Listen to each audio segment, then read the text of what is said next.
Hello दोस्तों, start करते हैं आज हम अपना टॉपिक। तो आज का हमारा टॉपिक है modes of asexual reproduction. Last few class में या फिर लास्ट फ्यू वीडियोस में हम लोग देखें कि एसेक्सुअल रिप्रोडक्शन का मेथड बहुत सारा था।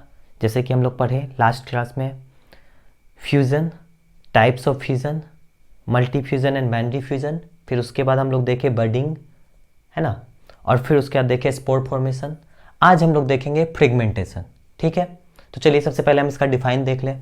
इन this process an organism break up into 2 और more fragment and each fragment develops into an adult organism. तो अब यहाँ पे कह रहा है कि फ्रेगमेंटेशन एक ऐसा प्रोसेस है जिसमें क्या होता है। देखिए यहाँ पे फ्रेगमेंटेशन एक ऐसा प्रोसेस है जिसमें क्या हो रहा है, एक ऑर्गेनिज्म क्या हो रहा है, टूट रहा है 2 या 2 से अधिक फ्रेगमेंट में। बात को समझिए, एक ऑर्गेनिज्म क्या हो रहा है, टूट रहा है 2 या 2 से अधिक फ्रेगमेंट में। समझ में आ रहा है बात। एग्जाम्पल के तौर पे हम लोग देखते हैं, जैसे कि मान लीजिए आपके पास कोई बिस्किट है। हाँ, बिस्किट का एग्जाम्पल लेते हैं। उसको आप क्या कर दिए, बहुत सारे टुकड़ों में बांट दिए, है ना। तो हर एक जो टुकड़ा है उसको हम फ्रेगमेंट बोल सकते हैं ना। फ्रेगमेंट मतलब टुकड़ा होता है। तो जब एक ऑर्गेनिज्म, ध्यान से समझना है बात को, जब एक ऑर्गेनिज्म, जैसे मान लीजिए ये मार्कर एक ऑर्गेनिज्म है, ठीक, suppose that this is an micro organism, ठीक ना। तो अब क्या होगा कि अगर इस ऑर्गेनिज्म का बहुत सारा टुकड़ा हो जाए, है ना, ये ऑर्गेनिज्म आपस में डिवाइड हो जाए, बहुत सारा इसका टुकड़ा हो जाए और हर एक टुकड़ा एक न्यू इंडिविजुअल को जन्म दे, तो उस तरह के प्रोसेस को, उस तरह के एसेक्सुअल प्रोसेस को हम क्या बोलेंगे, फ्रेगमेंटेशन। क्लियर हो रहा है बात कि फ्रेगमेंटेशन एक ऐसा प्रोसेस है जिसमें कि एक ऑर्गेनिज्म अपने बॉडी को 2 या 2 से अधिक फ्रेगमेंट में तोड़ता है और हर एक फ्रेगमेंट डेवलप्ड होके एक एडल्ट ऑर्गेनिज्म बनता है। एग्जाम्पल के तौर पे spirogyra. Spirogyra is a type of plant, है ना। और देखिए बात को समझिए ध्यान से, स्पाइरोगेरा जो है आपको जनरली कहाँ दिखेगा, जहाँ पे फ्लो ऑफ वाटर होगा, मतलब नदी के किनारे, बहता पानी के किनारे आपको दिखेगा स्पाइरोगेरा। ये एक तरह का प्लांट है।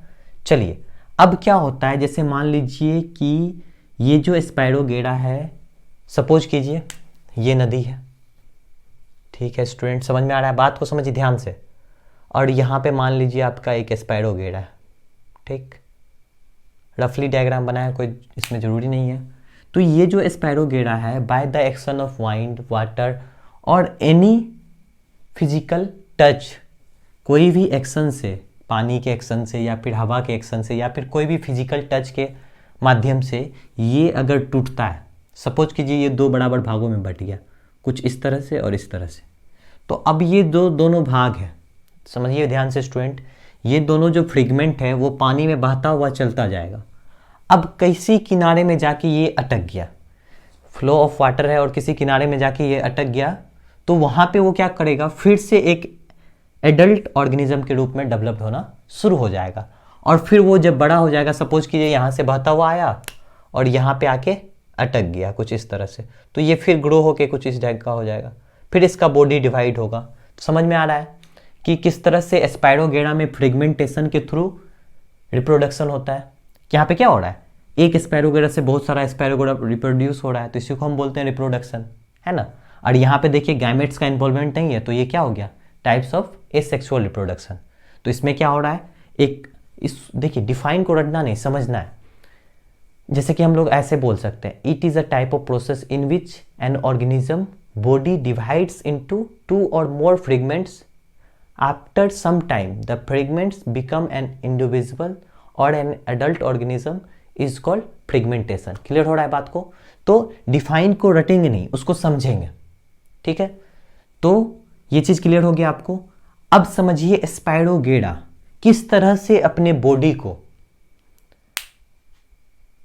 अपने ध्यान से समझना है, स्पाइरोगेरा किस तरह से अपने बॉडी को 2 बराबर भागों में बांट लिया या फिर 2 से अधिक भागों में बांट लिया, है ना। ऐसा जरूरी नहीं 2 बराबर भागों में बांटे, 2 या 2 से अधिक फ्रेगमेंट में बांटा और हर एक फ्रेगमेंट एक नया स्पाइरोगेरा को जन्म दे रहा है, एक नया स्पाइरोगेरा को प्रोड्यूस कर रहा है। तो बताइए, आपका हाथ काट के फेंक दें, आप नया बन जाइएगा अपने हाथ से? नहीं बनिएगा। तो इसके पीछे का रीजन हम लोग समझेंगे स्टूडेंट। तो ये क्या है, इसके अंदर जो आप स्ट्रक्चर देख रहे हैं कर्व लाइन लाइक स्ट्रक्चर है ना, ये जो कर्व लाइन है एक्चुअली में इसका न्यूक्लियस है। स्पैरोगेरा में n नंबर्स ऑफ न्यूक्लियस पाया जाता है, मतलब अनगिनत न्यूक्लियस होता है। इसलिए आपको हम बताए हैं जब भी सेल का डिवीजन होता है सबसे पहले क्या टूटता है, न्यूक्लियस। मेरे पिछले वाले वीडियो में आपके देखिए, आपको हम बताएं डीएनए का रेप्लिकेशन कैसे होता है। तो यहाँ पे क्या है, स्पैरोगेरा के हर एक बॉडी के हर एक पार्ट में क्या है, न्यूक्लियस का मात्रा है। तो अब ये कहीं से भी कटेगा तो इसके पास क्या है, खुद का न्यूक्लियस है, तो ये कहीं से भी कटे अपने आप को रीजनरेट कर लेगा, अपने आप को रिप्रोड्यूस कर लेगा, जिस प्रोसेस को हम क्या बोल देंगे, फ्रेगमेंटेशन। क्लियर हो गया स्टूडेंट। तो स्पैरोगेरा क्या करेगा, अपने बॉडी को कहीं से भी डिवाइड करेगा और दो या दो से अधिक ऑर्गेनिज्म में कन्वर्ट कर देगा। क्यों, क्योंकि इसके पास n नंबर ऑफ न्यूक्लियस होता है।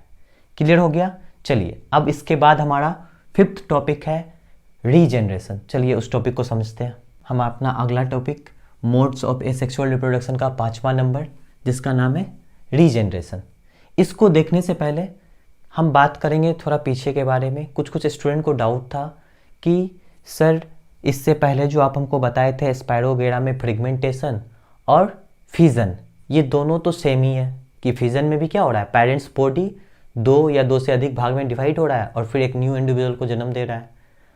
और फिर हम आपको स्पैरोगेरा जो कि फ्रेगमेंटेशन कर रहा था उसमें भी यही बताएं कि उसके बॉडी 2 या 2 से अधिक भाग में डिवाइड होता है और फिर से वो न्यू इंडिविजुअल को जन्म देता है।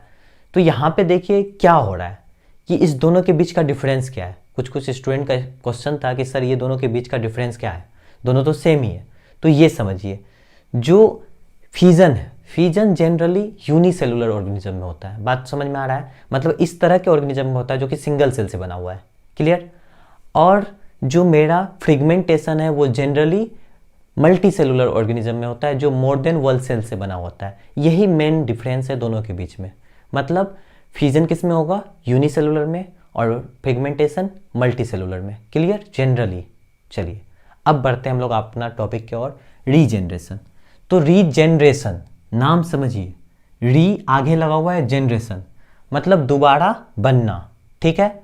चलिए इस नाम से ही कुछ क्लियर हो रहा है। आगे देखते हैं। The process of getting back a full organism from the body parts of present individual is called regeneration. कहने का मतलब है कि यह एक इस तरह का एसेक्सुअल मेथड है जिसमें कि जो बॉडी है ऑर्गेनिज्म का, वो क्या होता है, फिर से हम उसको पा सकते हैं उसके किसी बॉडी के एक पार्ट से। इस प्रोसेस में क्या होगा, ये एक इस तरह का प्रोसेस है जिसमें क्या होता है कि हम जो ऑर्गेनिज्म है उसके बॉडी का कोई पार्ट को काटे और उस पार्ट से वो ऑर्गेनिज्म हुबहू फिर से आ गया। एग्जाम्पल के तौर पे गिरगिट, छिपकली, उसके पूंछ को काटिए, उसका पूंछ फिर वापस आ जाएगा, है ना। तो दिस इज कॉल्ड रीजेनरेशन, है ना। अब इसी तरह से स्टार फिश होता है, उसके जो फिंगर्स होते हैं उसको अगर आप काट दीजिएगा तो वो फिंगर्स फिर से आ जाएगा। दिस इज कॉल्ड रीजेनरेशन, दोबारा जनरेट हुआ ना। चलिए अब इस चीज को हम देखेंगे किसके ऊपर, प्लेनेरा के ऊपर। प्लेनेरा एक तरह का माइक्रोस्कोपिक ऑर्गेनिज्म है, हाइड्रा भी हो गया, दोनों एग्जाम्पल है किसका, रीजेनरेशन का। तो प्लेनेरा का हम लोग एग्जाम्पल लेते हैं ताकि हम लोग समझ पाए रीजेनरेशन क्या है अच्छे तरीके से। तो देखिए यहाँ पे क्या हो रहा है कि एक बॉडी है किसका, प्लेनेरा का। अब वो क्या हो गया, 3 भागों में बट गया। ये देखिए डॉट डॉट से जो हम बनाए हुए हैं, मतलब वहां से कटिंग हुआ। ठीक। तो ऊपर वाला जो पार्ट है वो यहाँ आ गया, ठीक। नीचे वाला जो ये पार्ट है वो यहाँ आ गया और ये बीच वाला जो पार्ट है वो यहाँ आ गया। अब समझिए क्या हुआ, यहाँ पे देखिए कि ये जो एक सिंगल सा ऊपर सर का पार्ट था उसका, है ना, ये जो पार्ट था वो ऊपर वाला पार्ट किस में कन्वर्ट हो गया, एक कंप्लीट प्लेनेरा में। ठीक। उसी तरह से नीचे वाले पार्ट से ये क्या बना लिया, एक कंप्लीट प्लेनेरा। देखिए यहाँ पे गॉड का क्रिएशन देखिए क्या, मतलब एक अजीब टाइप का इसमें रिप्रोडक्शन होता है एसेक्सुअली। सबसे डिफरेंट है, बॉडी के किसी एक पार्ट से वो पूरे बॉडी को ग्रो कर लेता है। समझ में आ रहा बात, कि बॉडी के वो एक पार्ट से क्या कर लिया, अपने पूरे बॉडी को ग्रो कर लिया। तो ये अपने आप में एक सोचने वाली बात है। चलिए अब इसको देखते हैं डीपली, आखिर किस तरह से प्लेनेरा अपने बॉडी के किसी एक पार्ट से पूरे इंडिविजुअल को ग्रो कर लेता है। जैसे मान लीजिए हम अपने हाथ को काट के उधर, वो कहावत ने एक कहानी था, उसमें क्या एक आदमी अपने हाथ को काट के रख देता है और फिर उस हाथ से वो आदमी जन्म ले लेता है। कुछ इसी तरह का यहाँ पे हो रहा है ना। वो हम लोग में नहीं हो सकता है क्योंकि हम लोग का जेनेटिक मटेरियल उस ढंग का नहीं है। प्लेनेरा का जेनेटिक मटेरियल उस ढंग का होता है। अभी समझेंगे उसको, हम क्लियर भाषा में आपको समझाएंगे कि वो अपने किसी बॉडी के एक पार्ट से पूरे बॉडी को जनरेट कर लेता है। चलिए, तो यहाँ का जो ये कटा हुआ पार्ट है वो यहाँ आ गया। अब ये वाला जो पार्ट है ये इसी टाइप का सेल्स को प्रोड्यूस करेगा। ध्यान से समझिए स्टूडेंट, जो ऊपर वाला भाग है वो क्या करेगा, इसी टाइप के सेल्स को प्रोड्यूस करेगा। जो नीचे वाला भाग है वो नीचे वाले सेल्स को प्रोड्यूस करेगा। लेकिन यहाँ पे क्या हो रहा है कि ऊपर वाला जो सेल्स है वो नीचे वाले पार्ट को प्रोड्यूस कर देता है। तो इसका मतलब है कि ये वाला जो पार्ट है वो पहले सेल्स को प्रोड्यूस किया अपने जैसा, और फिर वो सेल्स अपने आप में डेवलपमेंट हुआ, अपने आप में एनालाइज हुआ, और फिर ये पूरा बॉडी बन गया। समझ में आ रहा बात? मतलब सेल्स कैसा प्रोड्यूस हुआ इसी के तरह, लेकिन वो सेल्स कुछ समय के बाद क्या हो गया, चेंज हो गया और एक कंप्लीट बॉडी को प्रोड्यूस किया। तो यहाँ पे आपको समझ में आ रहा है किस तरह से प्लेनेरा अपनी बॉडी के किसी एक पार्ट से पूरे होल बॉडी को प्रोड्यूस करता है। क्लियर हो गया ये बात? उसी तरह से यहाँ पे देखिए, ये बीच वाला पार्ट से क्या हो गया, पूरा बॉडी आ गया। तो ये वाला जो बीच वाला पार्ट होगा वो क्या क्या होगा, अपने जैसा ही सेल्स को प्रोड्यूस किया होगा। जो एक सेल है, सपोज कीजिए एक सेल है, ठीक, ये सेल क्या करेगा, अगर ये डिवाइड होगा तो हूबहू अपने जैसा नहीं तो कम से कम दिखने जैसा अपने जैसा प्रोड्यूस करेगा ना। आपको बोले जब भी सेल डिवाइड होगा तो डीएनए का रेप्लिकेशन होगा, डीएनए का रेप्लिकेशन होगा जिसमें कुछ ना कुछ एरर दिखेगा। लेकिन ये जो शेप एंड साइज का बात करें या फिर उसका देखने में सेम टू सेम होगा, लेकिन आइडेंटिकल अलग होगा, जेनेटिकली अलग होगा, लेकिन देखने में तो सेम होगा। उसी तरह से ये बीच वाला जो पार्ट सेल्स है वो क्या करेगा, अपने जैसा ही सेल को प्रोड्यूस करेगा, लेकिन कुछ समय के बाद वो सेल पूरे बॉडी में कन्वर्ट हो जाएगा। बॉडी का ये पार्ट भी बना देगा, बॉडी का वो भी पार्ट बना देगा।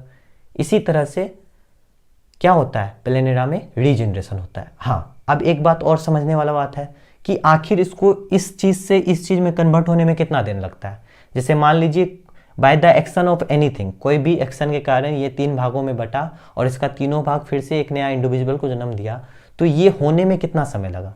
तो इसको होने में एक दिन से, ये जैसे मान लीजिए फर्स्ट डे है, फर्स्ट डे से लेके ये 14 डे तक में कंप्लीट एक नए प्लेनेरा को जन्म दे देता है अपने बॉडी के एक पार्ट से।